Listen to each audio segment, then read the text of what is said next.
जय हिंद साथियों, नमस्कार सभी भाई को। साथियों, मैं आप सबका हर्ष कुमार स्वागत करता हूं आपके अपने चैनल लोन डिस्ट्रॉयर में। साथियों, अब लोन एनपीए नहीं होगा, कोर्ट का ऑर्डर आ गया है। अगर लोन एनपीए हुआ तो तुरंत केस हो जाएगा। जी हाँ साथियों, ये मेरे वर्ड्स नहीं है। दरअसल बहुत सारे हमारे जो सब्सक्राइबर्स हैं उन्होंने इस वीडियो की डिमांड करी थी, तो आज इसके ऊपर मैं वीडियो बना रहा हूँ प्रॉपरली। ठीक है, दरअसल हुआ क्या, मैं आप लोगों को समझाता हूँ पूरा। पिछले कुछ दिनों से, जब से ये रिकवरी के मंथ एंड्स चल रहे हैं, ठीक है, तब से बहुत सारे रिकवरी एजेंट्स ने बहुत सारे कस्टमर्स को, बहुत सारे हमारे क्लाइंट को भी मैसेजेस करना स्टार्ट करा है। कभी व्हाट्सएप पर, कभी एसएमएस पर, और कभी कभार उनके घर पर होम विजिट पर भी जाके ये कहा है कि अब लोन एनपीए नहीं होगा, और एनपीए हुआ तो भाई साहब आपके ऊपर तुरंत बैंक केस कर देगी। एनपीए के बाद केस फाइलिंग आपके ऊपर हो जाएगी। तो बहुत सारे हमारे भाइयों का ये सवाल है कि सर ऐसा सच में कोई ऑर्डर है? क्योंकि मेरे को जो मैसेज आ रहा है उसको मैं खोल रहा हूँ तो वो सीधे जाके दिल्ली कोर्ट की वेबसाइट पे खुल रहा है जाके, या फिर वहां पर सब कुछ आ रहा है, सारी डिटेल आ रही है, दिल्ली पुलिस की भी डिटेल आ रही है, अपना दिल्ली हाई कोर्ट की भी डिटेल आ रही है। क्या ये सच में ऐसा कुछ है? तो आज इसके ऊपर पर्दाफाश करेंगे, ठीक है इसका। और पहली बात तो आप लोगों को मैं एक चीज समझाऊंगा कि ये जो रिकवरी वाले हैं ये आपका एनपीए क्यों नहीं होने देना चाहते, ठीक है, और इन्होंने आपके माइंड के अंदर क्या गंद भर रखी है, उस गंद को कैसे निकालना है, ये भी प्रैक्टिकली समझाऊंगा, ठीक है। तो वीडियो शुरू करने से पहले साथियों, अगर लोन रिलेटेड आपको कोई भी प्रॉब्लम होती है, कोई लोन रिकवरी वाला परेशान कर रहा हो, कॉल्स बहुत ज्यादा आ रही हो, होम विजिट हो रही हो, या ऐसी कोई भी दिक्कत है, ऊपर नंबर आ रहा है, व्हाट्सएप पर मैसेज कर सकते हो, ठीक है। व्हाट्सएप के माध्यम से हमसे जुड़ सकते हो। बहुत सारे भाई नॉर्मल कॉल करते हैं, मैं बता देना चाहता हूँ भाई, बहुत नॉर्मल कॉल आती हैं, सब अटेंड कर पाना पॉसिबल नहीं होता। आप लोग व्हाट्सएप पर मैसेज करो, हाय लिखो, हेलो लिखो, ताकि मैं आपको वहां पर रिप्लाई कर सकूं। ओके, अब आ जाते हैं मेन टॉपिक पे कि क्या सच में ऐसा कोई कोर्ट ऑर्डर या फिर ऐसा कोई रूल पारित हुआ है कि भाई साहब एनपीए नहीं होगा, ठीक है। अगर एनपीए हो गया तो सीधा कोर्ट केस फाइल हो जाएगा। तो द आंसर, एक सिंगल वर्ड में आंसर बताता हूं, नहीं, ठीक है। दरअसल होता क्या है, आपको जो भी मैसेजेस रिसीव होते हैं, चाहे वो नॉर्मल एसएमएस हो, चाहे वो व्हाट्सएप पर आपको मैसेज रिसीव हो रहा हो, वो दरअसल ज्यादातर फेक मैसेजेस रहते हैं, जो कि अपने खुद के नंबर से ही आप लोगों को करते हैं। अब कई भाई लोग बोलेंगे कि नहीं नहीं सर, वहां तो दिल्ली पुलिस की वेबसाइट खुल रही है, या फिर दिल्ली क्या कहते हैं, हाई कोर्ट का वहां पर पूरा डिटेल वगैरह आ रही है, वहां पर केस नंबर भी दे रखा है। तो मैं आप लोगों को बता देना चाहता हूँ, जो केस नंबर सब कुछ चीजें रहती है, एफआईआर नंबर, केस नंबर, ये सब फेक रहता है, ठीक है, 100% फेक रहता है। अब वो दिल्ली हाई कोर्ट या फिर भाई साहब दिल्ली पुलिस की जो डिटेल आने का मतलब बता क्या है, उनकी वेबसाइट होती है रियल, आप लोगों को समझाऊं तो, ठीक है। जैसे दिल्ली हाई कोर्ट की वेबसाइट हो गई, या कोई कलकत्ता हाई कोर्ट की वेबसाइट हो गई, या फिर सिंपली अपना बॉम्बे हाई कोर्ट की वेबसाइट हो गई, ये सब वेबसाइट होती हैं। आप उनका लिंक कॉपी करके किसी को भी मैसेज कर सकते हो। अब जो बंदा उस लिंक पे क्लिक करेगा ना, तो वहां पर वो सीधे जाके खुलेगा उन्हीं जो हाई कोर्ट की वेबसाइट होगी या फिर पुलिस की वेबसाइट होगी, वहीं पर जाके खुलेगा। तो आदमी को क्या लगता है कि ये रियल है मैसेज। ऐसा कुछ रियल नहीं है, दरअसल वो खाली लिंक कॉपी पेस्ट कर दी गई है वहां पर, ठीक है। तो आपको उससे डरने की बिल्कुल भी जरूरत नहीं है, ठीक है। सेकेंडरी चीज ये है कि अब ये लोग एनपीए होने से क्यों रोकना चाहते हैं, आपका समझ रहा हूँ। तो मैं आप लोगों को बता देना चाहता हूँ कि आपका लोन एनपीए होने में इनका बहुत बड़ा नुकसान है, ठीक है। आपका फायदा है उल्टा, ये लोग आपको सिखाते हैं ना, जैसे होम विजिट पे कभी भी आएंगे तो ये कहेंगे कि आपका लोन एनपीए हो जाएगा, एक ईएमआई भर दो, मेरे को इतना पैसा करवा दो, 2-4 हजार रुपए की पेमेंट कर दो, ठीक है। आप एक काम करो, आप पेमेंट मत करो, मुझे कार्ड की डिटेल दे दो, मैं कार्ड स्वाइपिंग करवा देता हूँ। एक ये नई बीमारी है, लमसम साल 2 साल से चल रही है ये कार्ड स्वैपिंग, ठीक है। लोन में तो स्वैपिंग हो नहीं पाती है, तो कार्ड में हो जाती है, तो कार्ड में ये लोग हमेशा ये चीजें करने की ट्राई करते हैं, ठीक है।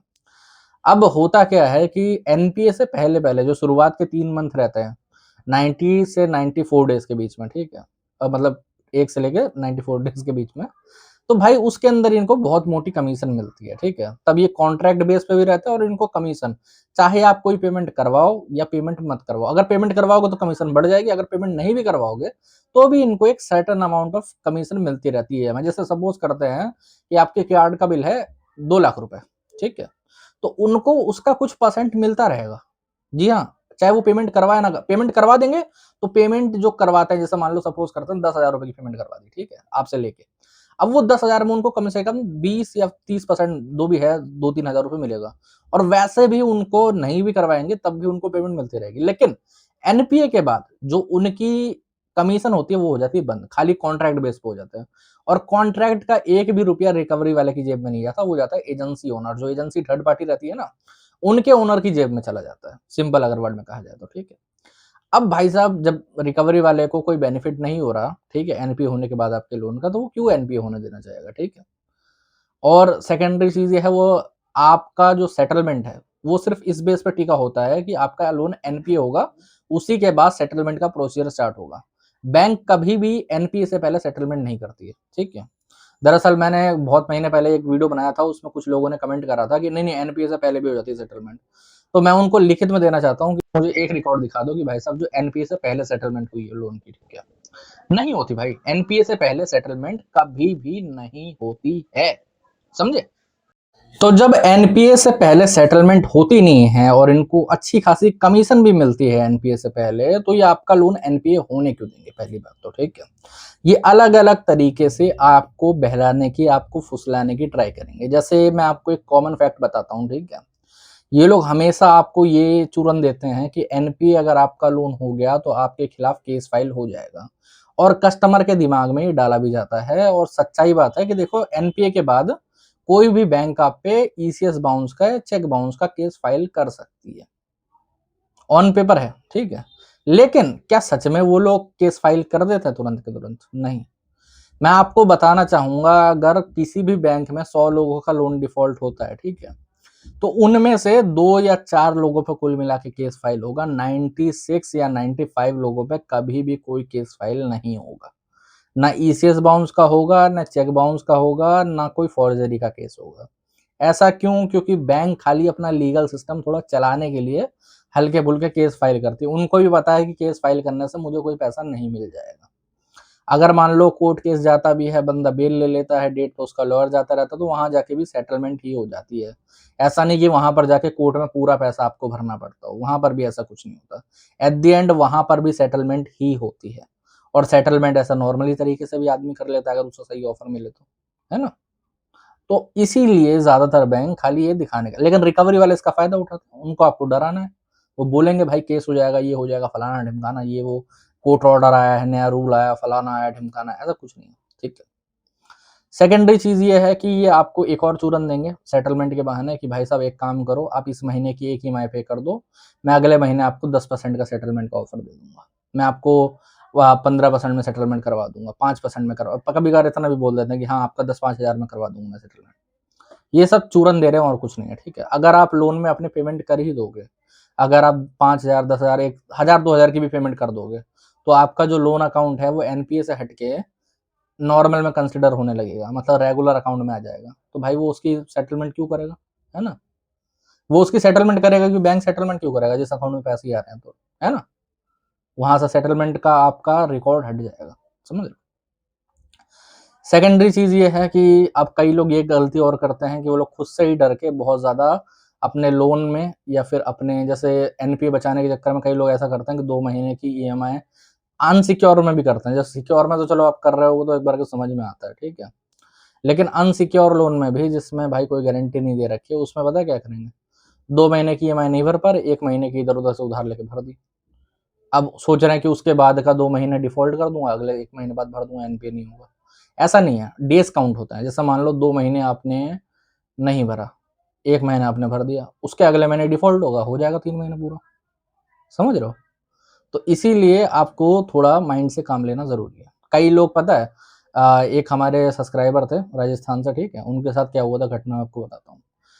कोई रिकवरी वाला पर्टिकुलर बैंक का उनके पास आया और बोला कि आपका ये कार्ड है, 2 लाख रुपए, 2-2.5 लाख, 3 लाख जो भी होगा, ठीक है, इतने लाख रुपए का कार्ड है आपका, आप एक काम करो, आप खुद नहीं भर पा रहे हो तो आप मुझे कार्ड की डिटेल दे दो और अपनी पिन वगैरह दे दो, और जब मैं ओटीपी मांगू तो वो ओटीपी दे देना, मैं इसमें पैसे भर दूंगा, ठीक है, और फिर पैसे निकाल लूंगा आपके अकाउंट पे, ठीक है।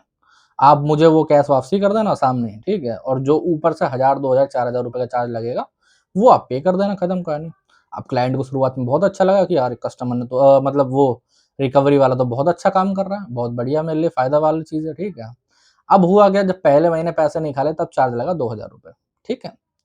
उसके अगले महीने 4, उसके अगले महीने 8, उसके अगले महीने 16, और कस्टमर ने 6 महीने के अंदर कम से कम 20, 25, 30 हजार रुपए भर दिए होंगे, समझ रहे हो। और पैसा बढ़ ही रहा है, कम नहीं हो रहा, समझ रहे हो, पैसा वहीं का वहीं है। तो रिकवरी वाले से बहस हो गई कि यार अब मैं आपके तेरे को कार्ड वगैरह नहीं दूंगा, ये वो, ठीक है। अब इससे प्रॉब्लम क्या होती है, देखो रिकॉर्ड भी आपका खराब हो रहा है कि भाई साहब इतनी बड़ी पेमेंट आपके कार्ड में एक ही बार में हो जा रही है। तो इनकम टैक्स के बारे में पास भी पहुंचता है कि आपके पास पैसा कुछ नहीं, लेकिन आपके कार्ड में पेमेंट हो रही है, समझे, कैश जमा हो रहा है वहां पर, और निकाल भी आप अपने अकाउंट में रहे हो पैसा पूरा का पूरा एक ही बार में। तो इसीलिए इन सब तिड़कमों से बचे, ठीक है। इससे कुछ नहीं रखा है, सीधे अगर आपके पास पैसा नहीं है तो लोन डिफॉल्ट करिए, आगे चल के सेटलमेंट करिए, एनपीए होगा, राइट ऑफ होगा, अच्छा ऑफर मिलेगा, ठीक है। एनपीए रुक जाने से या फिर आपका राइट ऑफ रुक जाने से ऐसा नहीं है, समझ रहे हो। हाँ, एनपीए को बिल्कुल नहीं रोकना चाहिए, मेरा मानना ये है, ठीक है। और पेमेंट जब नहीं है तो मत करो, कोई दिक्कत वाली बात नहीं। कई लोग मेरे पे ये भी पूछते हैं ना कि सर मेरे पास जहां तक उम्मीद है कि सेटलमेंट का भी पैसा नहीं हो पाएगा, इसलिए मैं मिनिमम भर रहा हूँ। तो भाई सेटलमेंट मत करो, कोई बात नहीं। जब आपके पास पैसे ही नहीं है तो आप कैसे सेटलमेंट करोगे, आप लोग कैसे भरोगे, समझ रहे हो। तो इसीलिए आपको अपने माइंड से काम लेना होगा, आपको ये दूसरे के कहने पे नहीं चलना कि भाई साहब मैं मिनिमम भर देता हूँ। आप मिनिमम भरोगे, 6 महीने बाद आपको पता लगेगा कि यार आपने 50-60 हजार रुपये भर दिया मिनिमम में, और पैसा वहीं का वहीं है, पैसा बढ़ ही रहा है, कम नहीं हो रहा, समझ रहे हो। तो मिनिमम भरने से बचे, ये एक आधी ईएमआई करने से बचे, क्योंकि सब ब्याज पेनल्टी जुर्माने में चला जाता है, ठीक है। तो साथियों आज के वीडियो में इतना ही। अगर वीडियो अच्छा लगा हो तो चैनल को सब्सक्राइब कर लेना। अगर और कोई दिक्कत प्रॉब्लम परेशानी है तो ऊपर नंबर आ रहा है, व्हाट्सएप पर मैसेज कर सकते हो, ठीक है। जय हिंद सभी भाई।